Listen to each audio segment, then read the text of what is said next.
Ce dont on va parler aujourd'hui pourrait bien mettre fin définitivement au règne d'Internet et le reléguer au rang de lointains souvenirs, comme peuvent l'être aujourd'hui le BlackBerry ou les cassettes audio. Je sais que ça peut paraître complètement fou et moi-même j'avais du mal à y croire, mais oui, c'est vrai, notre sujet du jour a le pouvoir de détruire Internet. Et l'entreprise qui dominera ce nouvel Internet, cet Internet 3.0, encaissera beaucoup d'argent. Et les concurrents sont déjà nombreux sur le créneau. Fortnite, Minecraft, Google, Facebook, Amazon, Apple, etc. Mesdames et messieurs, bienvenue dans l'univers fantastique du métaverse. Ensemble, nous allons voir ce qu'est le métaverse en 7 points. Pourquoi le métaverse existe en quelque sorte déjà. Pourquoi Fortnite n'est pas un jeu vidéo, en tout cas n'est plus un jeu vidéo.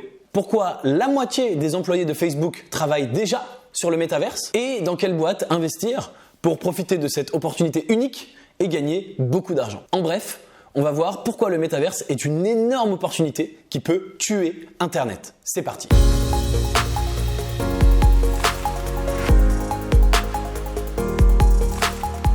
En 1992, Neil Stephenson introduit pour la première fois le concept de métaverse dans son roman Snow Crash. Voilà comment on pourrait le définir. Le métaverse, c'est un monde virtuel qui reproduit notre monde réel, mais sans ses limites. Ainsi, dans le métaverse, on pourrait voler, se téléporter, changer d'apparence, etc. On pourrait croiser Harley Quinn en pleine partie de poker contre Mario, ou encore voir Simba faire un bras de fer avec Pikachu. Le film Ready Player One est un excellent aperçu de ce que pourrait être le métaverse. Et d'ailleurs, si vous ne l'avez pas vu, je vous conseille de le voir. Ça permet de bien comprendre ce genre de concept. L'idée de ce film, c'est qu'il existe un monde virtuel appelé l'Oasis, dans lequel tout est possible. Et pour accéder à ce monde, on utilise tout un tas de gadgets, tels que des casques de réalité virtuelle, des capteurs, etc. etc. C'est une bonne approche du métaverse, mais le problème c'est que ce monde virtuel, l'Oasis, est détenu par une seule société. Or, dans la vraie vie, ce serait impossible parce que ça donnerait beaucoup trop de pouvoir à une seule et même société qui contrôlerait totalement le monde virtuel. Elle pourrait rendre riche ou pauvre n'importe qui, changer ce monde virtuel à sa guise, etc. Non, ça serait trop dangereux. Pour garder l'équilibre, le métaverse ne doit appartenir à personne comme Internet aujourd'hui. Et vous voyez, rien que de répondre à cette question de comment décentraliser le métaverse, eh bien, ça montre toute la complexité qu'il existe derrière le fait de créer ce nouvel univers. Heureusement, beaucoup de personnes se sont penchées sur la question. Matthew Ball, qui a passé les dernières années à étudier le métaverse de fond en comble, donne 7 règles principales, 7 grands critères nécessaires pour développer le métaverse. Les voici. Premièrement, il doit exister en temps réel. Dans un jeu classique comme Fortnite, vous lancez une partie et puis la partie charge et quand il y a 100 joueurs, le monde s'ouvre, vous jouez votre partie et puis à la fin il y a un gagnant et le monde se referme et la partie est terminée. Autrement dit, il y a un début, un milieu et une fin. Dans le métaverse, cette logique n'est pas possible. Il faut que le monde virtuel existe à tout moment et que vous puissiez vous y connecter quand vous voulez. Deuxièmement, il doit être continu. Comme pour Internet, le métaverse doit exister, qu'on soit connecté dessus ou non. Aucune panne ne sera permise, car les conséquences seraient désastreuses. Regardez par exemple ce qui s'est passé en octobre 2021, quand Facebook a eu une panne généralisée pendant plus de 6 heures, rendant inaccessibles Facebook, WhatsApp et Instagram. Résultat, ils ont perdu 6 milliards de dollars. Et ça n'était que 6 heures. La gravité d'une simple coupure dans un monde continu. Donc pour que le métaverse existe, il ne doit pas y avoir de coupure. Troisièmement, il doit être accessible à n'importe quel moment par n'importe qui. On doit pouvoir s'y connecter matin, midi et soir, quoi qu'il s'y passe. La seule contrainte, bien sûr, va être la contrainte du matériel. On va y revenir. Quatrièmement, il doit posséder sa propre économie. Dans Fortnite, vous pouvez dépenser de l'argent contre de la monnaie virtuelle du jeu, appelée les V-Bucks. Avec ces V-Bucks, vous pouvez ensuite acheter tout un tas de choses dans le jeu, des tenues, des gadgets, etc. Autrement dit, le jeu a créé sa propre économie. Eh bien, dans le métaverse, il faudrait que ce soit pareil, que ce métaverse virtuel ait sa propre économie virtuelle. Cinquièmement, les utilisateurs doivent pouvoir créer du contenu directement à l'intérieur du multiverse. Aujourd'hui, de nouveaux sites internet se créent toutes les heures. Ces sites sont créés grâce à Internet et sont ajoutés à Internet. Autrement dit, on utilise Internet pour développer Internet. Le métaverse doit suivre la même logique. Les utilisateurs doivent pouvoir créer du contenu dans le métaverse qui servira à développer le métaverse. Je dois pouvoir créer ma propre entreprise, développer mes produits, les vendre, etc., etc. Sixièmement, nos achats doivent pouvoir être utilisés partout. Aujourd'hui, dans un jeu vidéo, quand vous achetez quelque chose, eh bien, vous ne pouvez l'utiliser que dans ce jeu vidéo. Vous ne pouvez pas utiliser vos tenues de Fortnite dans Minecraft, par exemple. Mais dans le métaverse, ça devra être le cas. Au même titre que si j'achète des baskets aujourd'hui, je peux les mettre à la plage ou à la montagne et faire ce que je veux avec. Eh bien, dans le métaverse, il faudra que je puisse utiliser ma tenue Fortnite pour faire du shopping ou jouer au poker. Septièmement, il doit connecter le monde numérique et le vrai monde. Si vous achetez une nouvelle télé dans le métaverse, eh bien, vous devrez directement la recevoir chez vous, dans le monde réel, un petit peu comme vous le faites aujourd'hui quand vous commandez une télé sur Amazon ou quand vous commandez à manger sur Uber Eats. Si ces 7 points sont respectés, alors on aura la naissance d'un métaverse fonctionnel. Mais attendez, si on comprend exactement ce qu'il faut pour créer un métaverse, pourquoi est-ce qu'il n'existe pas déjà ?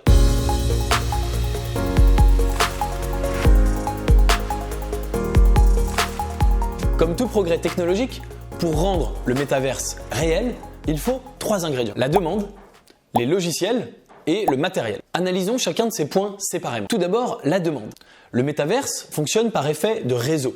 C'est-à-dire que plus il y a de personnes dessus, plus on aura envie de le rejoindre. Le problème, c'est qu'il faut lancer la machine au départ. Si aujourd'hui Instagram est si populaire, c'est parce qu'il y a beaucoup de gens dessus.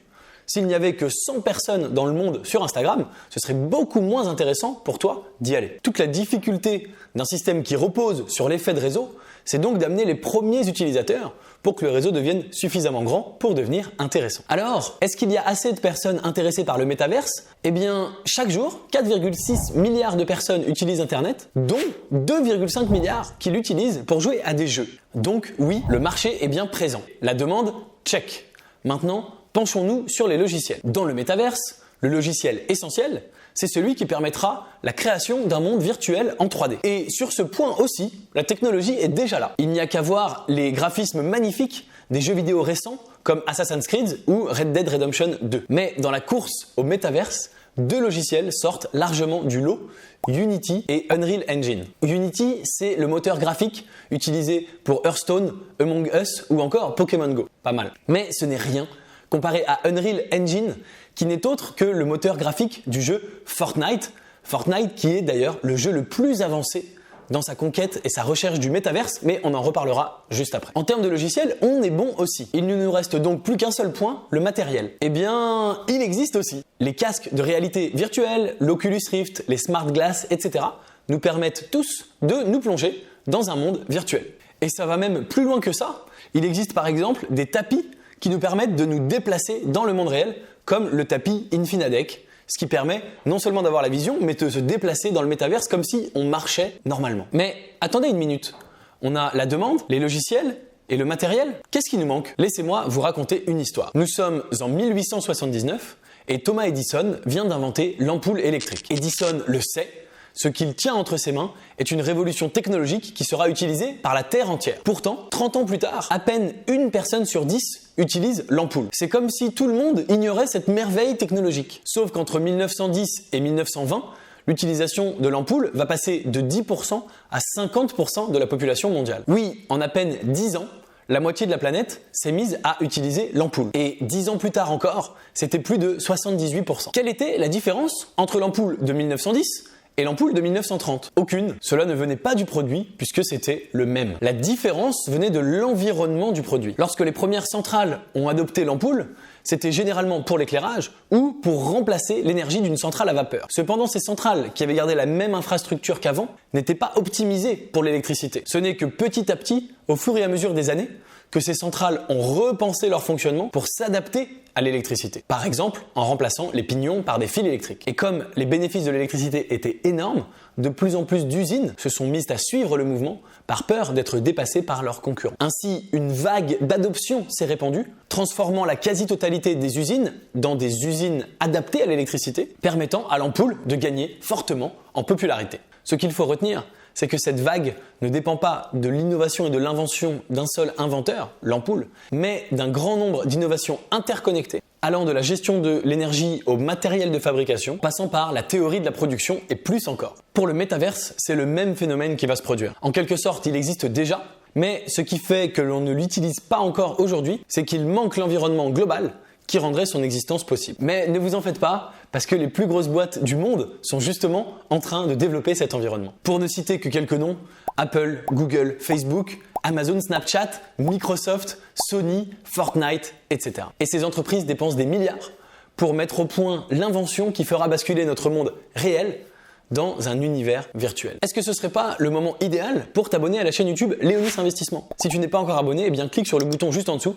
Ça m'aide beaucoup pour te proposer du contenu de qualité et ça te permettra à toi de rejoindre plusieurs dizaines de milliers d'investisseurs malins et de ne rater aucune de mes prochaines vidéos.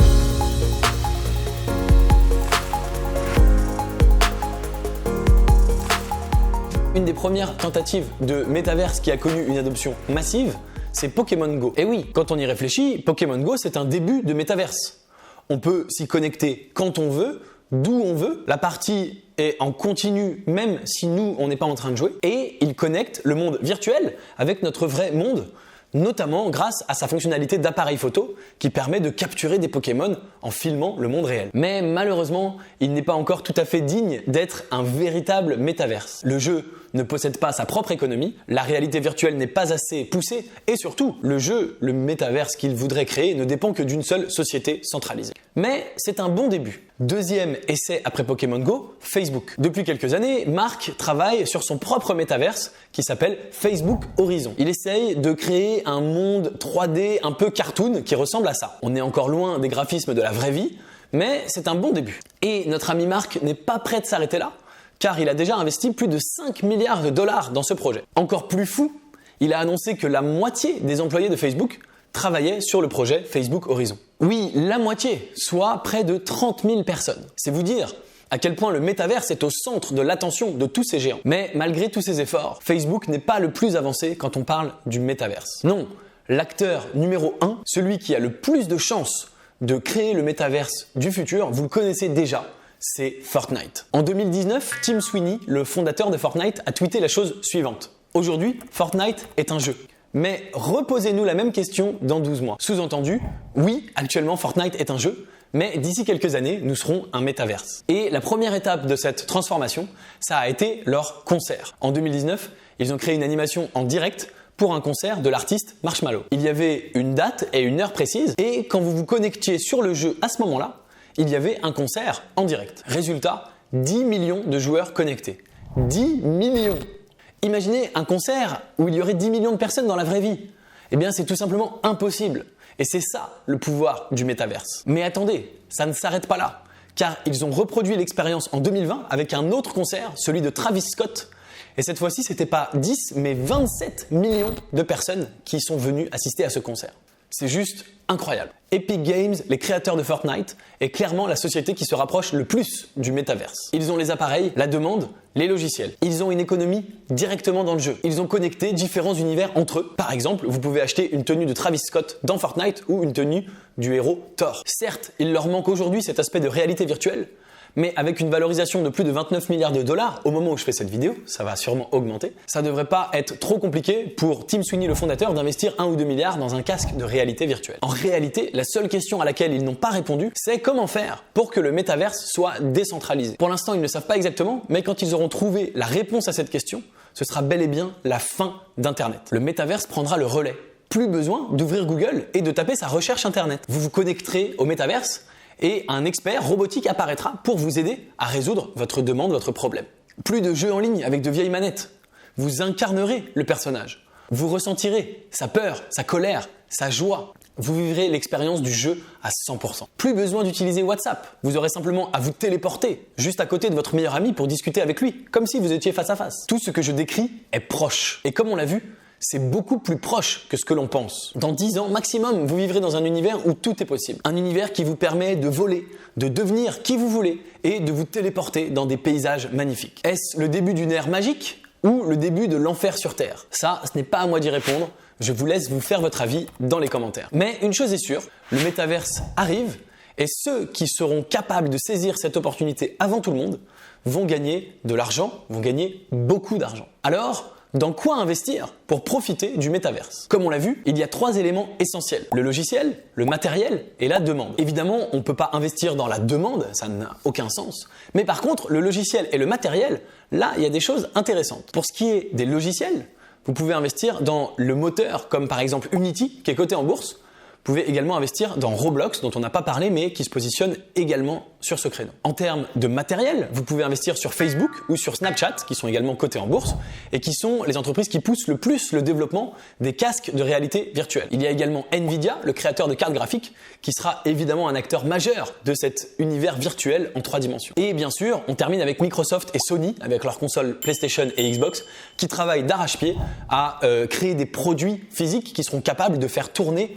ces logiciels, ces jeux vidéo du métaverse. Voilà selon moi les actions en bourse accessibles à n'importe qui, les plus rentables pour investir sur le métaverse. Mais laissez-moi vous dire quelque chose. Investir dans ces actions, c'est une bonne idée, mais c'est pas ce qui vous rapportera le plus. Comme on l'a vu, ce qui manque au métaverse aujourd'hui pour exister, c'est son environnement technologique. Et les boîtes qui ont le plus de chances de créer les éléments technologiques qui feront basculer notre monde dans le métaverse, ce sont les startups de la Silicon Valley. Donc selon moi, pour profiter au maximum de cette opportunité, il faut étudier les startups de la Silicon Valley afin de détecter celles qui vont nous faire basculer dans ce monde virtuel. Il ne faut surtout pas rater cette opportunité car ces boîtes vont probablement avoir des courbes de croissance exponentielles telles qu'on n'en a jamais vues auparavant. Mais comment investir dans ces startups ?